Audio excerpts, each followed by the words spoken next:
Hello students. तो अपने lecture को आगे बढ़ाते हैं। लास्ट लेक्चर में हमने लिम्फ और ब्लड में डिफरेंस देखा था। लसिका और रक्त जो होता है उसमें हमने डिफरेंसेस देखे थे, क्या क्या अंतर होते हैं उनमें। आज जो हम पढ़ने वाले हैं वो तीन चीजें हैं ह्यूमन सर्कुलेटरी सिस्टम की जो बची हुई थी, आर्टरीज,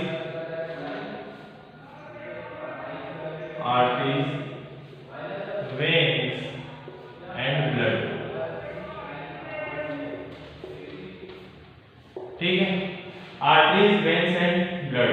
तो यहाँ पर मैं लिख देता हूँ धमनी, शिरा, वेट अ सेकंड, हाँ धमनी, शिरा और रक्त। ठीक है, इन तीनों चीजों के बारे में पढ़ेंगे। अगर हम बात करते हैं आर्टरीज की, वेन्स की, दोनों क्या होते हैं, और शिरा क्या, सॉरी ब्लड क्या होता है, हमारा रक्त क्या होता है, इसके फंक्शन क्या होते हैं। तो लास्ट लेक्चर में हमने लिम्फ और ब्लड के डिफरेंसेस देख लिए थे। हमने ये देख लिया था कि रक्त क्या होता है और लिम्फ क्या होता है। ठीक है, अब ब्लड को ही हम थोड़ा यहाँ से कंटिन्यू करते हैं। ब्लड क्या होता है, तो ब्लड के मेनली 4 कंपोनेंट्स होते हैं। ब्लड के अगर मैं बात करूँ तो 4 चीजों से मिलकर बना होता है। वो 4 चीजें क्या हैं, तो स्टार्ट करते हैं ब्लड। ठीक है, पहला जो है वो है RBC, second WBC, third platelets और फोर्थ प्लाज्मा। ठीक है, इन 4 चीजों से मिलकर हमारा क्या बना हुआ है, ब्लड बना हुआ है। मैं ये चारों चीजें आपको एक्सप्लेन करूंगा। हिंदी में भी अगर हम बात करते हैं तो सबसे पहली जो चीज है वो क्या है, लाल रक्त कोशिकाएं। सेकंड जो है वो है श्वेत रक्त कोशिकाएं। अगर हम बात करेंगे थर्ड की तो पट्टिकाणु कोशिकाएं, और थर्ड क्या, फोर्थ क्या है, रक्त प्लाज्मा। मैं चारों यहाँ पर लिख देता हूँ। आरबीसी को हम बोलेंगे लाल रक्त कणिकाएं।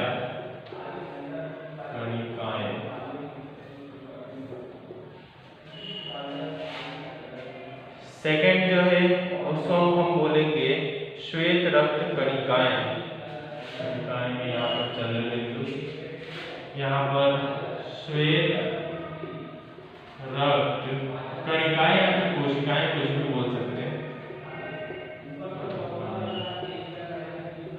अगला हम देखते हैं प्लेटलेट्स। तो प्लेटलेट्स को हम बोलते हैं पट्टिकाणु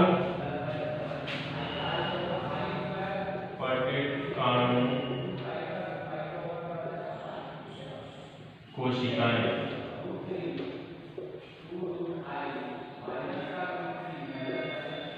लास्ट जो है वो है रक्त प्लाज्मा।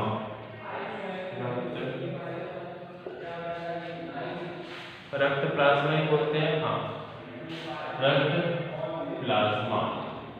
ये हो गए हमारे चारों कंपोनेंट्स। पहला है लाल रक्त कणिकाएं, सेकंड है श्वेत रक्त कणिकाएं, थर्ड है पट्टिकाणु कोशिकाएं और फोर्थ क्या है हमारा रक्त प्लाज्मा या फिर ब्लड प्लाज्मा। अब स्टार्ट करते हैं ब्लड, रक्त, इन चारों चीजों से मिलकर बना हुआ है। अगर इन चारों के फंक्शंस हमें पता होने चाहिए कि चारों किस किस काम में आते हैं। तो सबसे पहले प्लाज्मा की बात करते हैं। तो प्लाज्मा क्या होता है, जो भी ब्लड लिक्विड स्टेट में है, ब्लड का जो द्रव्यमान वो है, द्रव्य अवस्था है, वो किसकी वजह से होती है, प्लाज्मा की वजह से होती है। प्लाज्मा बेसिकली एक लिक्विड है, एक द्रव्यमान, सॉरी एक द्रव्य है जिसका कोई भी कलर नहीं होता, जिसका कोई भी कलर है ही नहीं। ठीक है, वो किसी भी कलर का नहीं होता और वो सिंपली जैसे वाटर होता है उसी टाइप का कंपाउंड होता है जिसे हम प्लाज्मा बोलते हैं। ठीक है, ब्लड प्लाज्मा बेसिकली क्या है कि अगर रक्त की अगर मैं बात करता हूँ, ब्लड की बात करता हूँ, तो ब्लड जो लिक्विड स्टेट में ट्रेवल करता है, लिक्विड स्टेट में पाया जाता है, तो उसके लिए रिस्पॉन्सिबल कौन है, प्लाज्मा। ठीक है, अगर मैं किसी भी चीज की, अगर मैं किसी पाउडर की बात करता हूँ, पाउडर में अगर मैं पानी मिला देता हूँ तो वो किस स्टेट में हो जाएगा, लिक्विड में, पानी वाली स्टेट में हो जाएगा, द्रव्य अवस्था में हो जाएगा। अब वो द्रव्य अवस्था आई किसकी वजह से, तो हमें पता है वो द्रव्य अवस्था पानी की वजह से आई है। तो इसी तरीके से जो ब्लड है वो सिंपली कुछ सेल्स है, लेकिन वो लिक्विड स्टेट में क्यों है, द्रव्य अवस्था में क्यों है, तो प्लाज्मा की वजह से।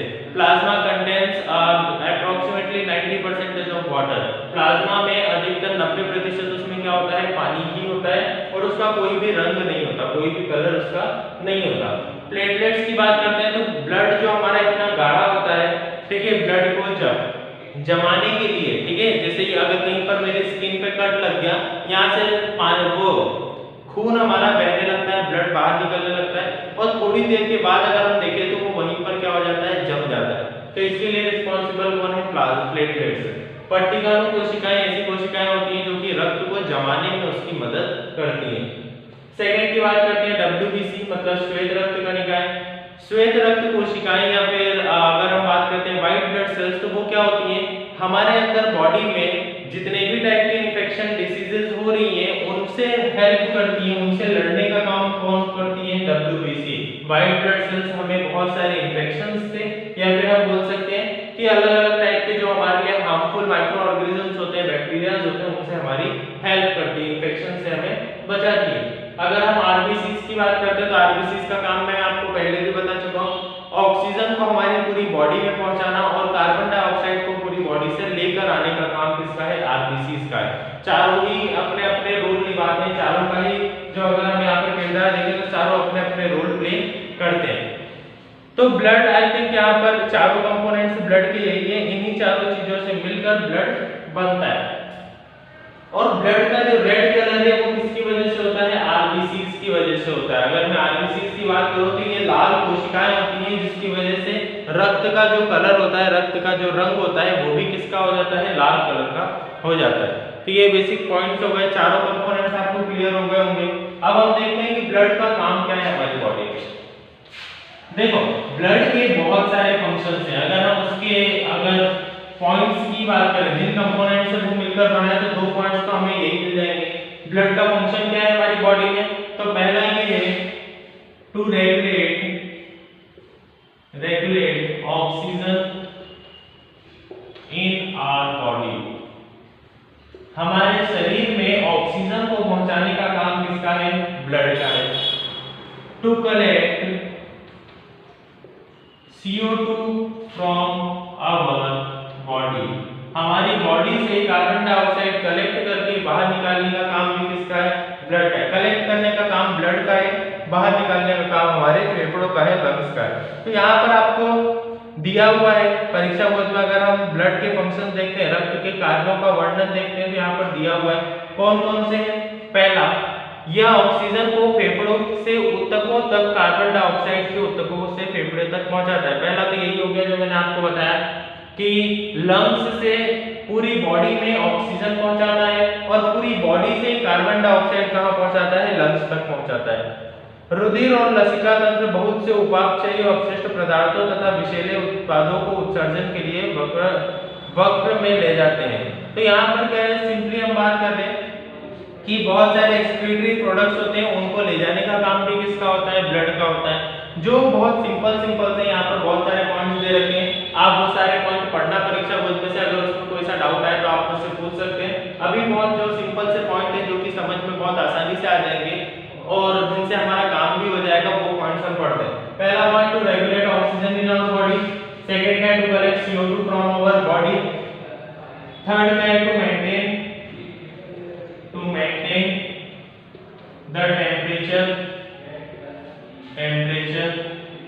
of our body। ठीक है, हिंदी में इसका मतलब बता देता हूं, हमारे शरीर के तापमान को स्थिर बनाए रखता है। ठीक है, उसमें भी मेंटेन है, उसको भी कौन मेंटेन करता है, blood. To maintain the water level of our body, to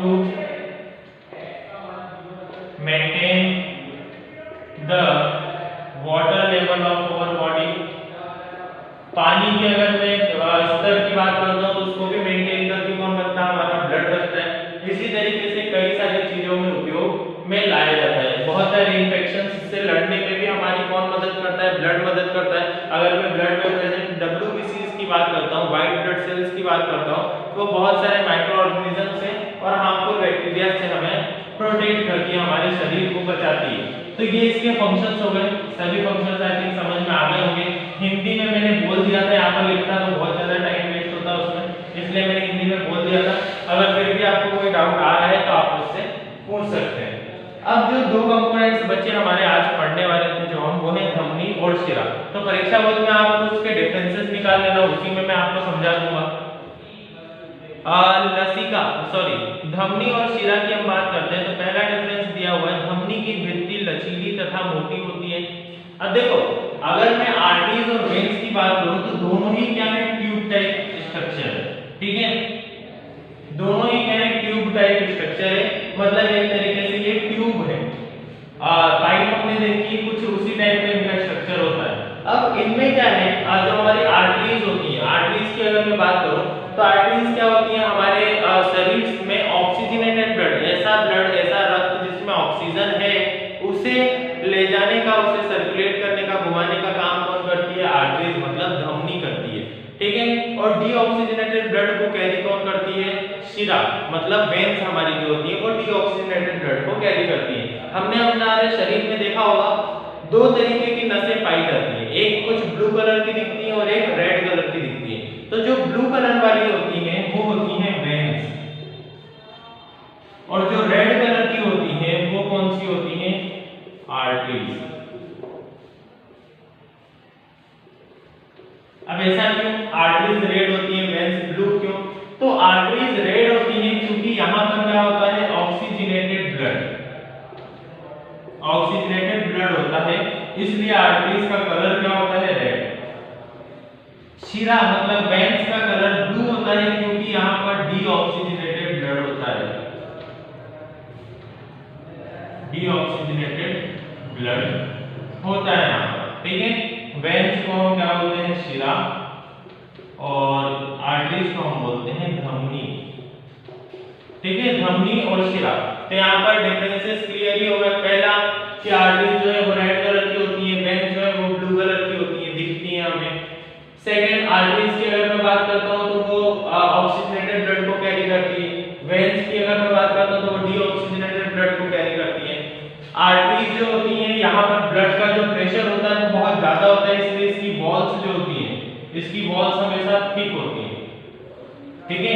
इसकी जो परत होती है, इसकी जो सरफेस होती है, क्या बोल सकते हैं, इसकी जो सरफेस होती है, 2 मिनट इसके लिए हिंदी वर्ड होता है, हाँ, इसकी जो भित्ति होती है वो क्या होती है, काफी मोटी होती है। अगर मैं इसके ट्यूब की बात करूं तो इसकी मोटाई जो होती है वो ज्यादा होती है, जबकि ये बहुत पतली होती है इसके कंपैरिजन में, ठीक है। तो एक डिफरेंस ये हो गया। आगे हम बढ़ते हैं, धमनी में रक्त रुक रुक कर अधिक दाब से प्रवाहित होता है। अगर मैं धमनी की बात करूं तो यहाँ पर ब्लड जो है वो रुक रुक कर प्रेशर के साथ क्या होता है, फ्लो होता है, जबकि यहाँ पर ऐसा नहीं होता। यहाँ पर वॉल्स लगे होते हैं, कुछ इस टाइप के वॉल्स होते हैं यहाँ पर, तो जैसे ही ब्लड एक बार अंदर जाता है तो वो ब्लड वापस से यहाँ नहीं आ सकता। यहाँ पर वॉल्व नहीं होते, जैसे ही ब्लड अंदर जाता है तो प्रेशर के थ्रू वो आगे जाता है, कभी भी पीछे नहीं आता। तो इसी तरीके से यहाँ पर वॉल्व है, ब्लड आगे गया, अब ये वन साइडेड वॉल्व है, एक ही तरफ खुल सकते हैं, दूसरी तरफ ये खोल नहीं सकते, इसलिए जैसे ही ब्लड एक बार जाता है, जैसे ही रक्त एक बार इधर गया तो पीछे मुड़ के आएगा, तो ये वॉल्व क्या हो जाएंगे, बंद हो जाएंगे, इसलिए ये वहां पर ट्रेवल नहीं कर सकता, वन साइडेड ट्रेवल करता है। तो ये एक बार डिफरेंसेस आप देख लेना, इंपॉर्टेंट डिफरेंस है आर्टरीज और वेन्स में।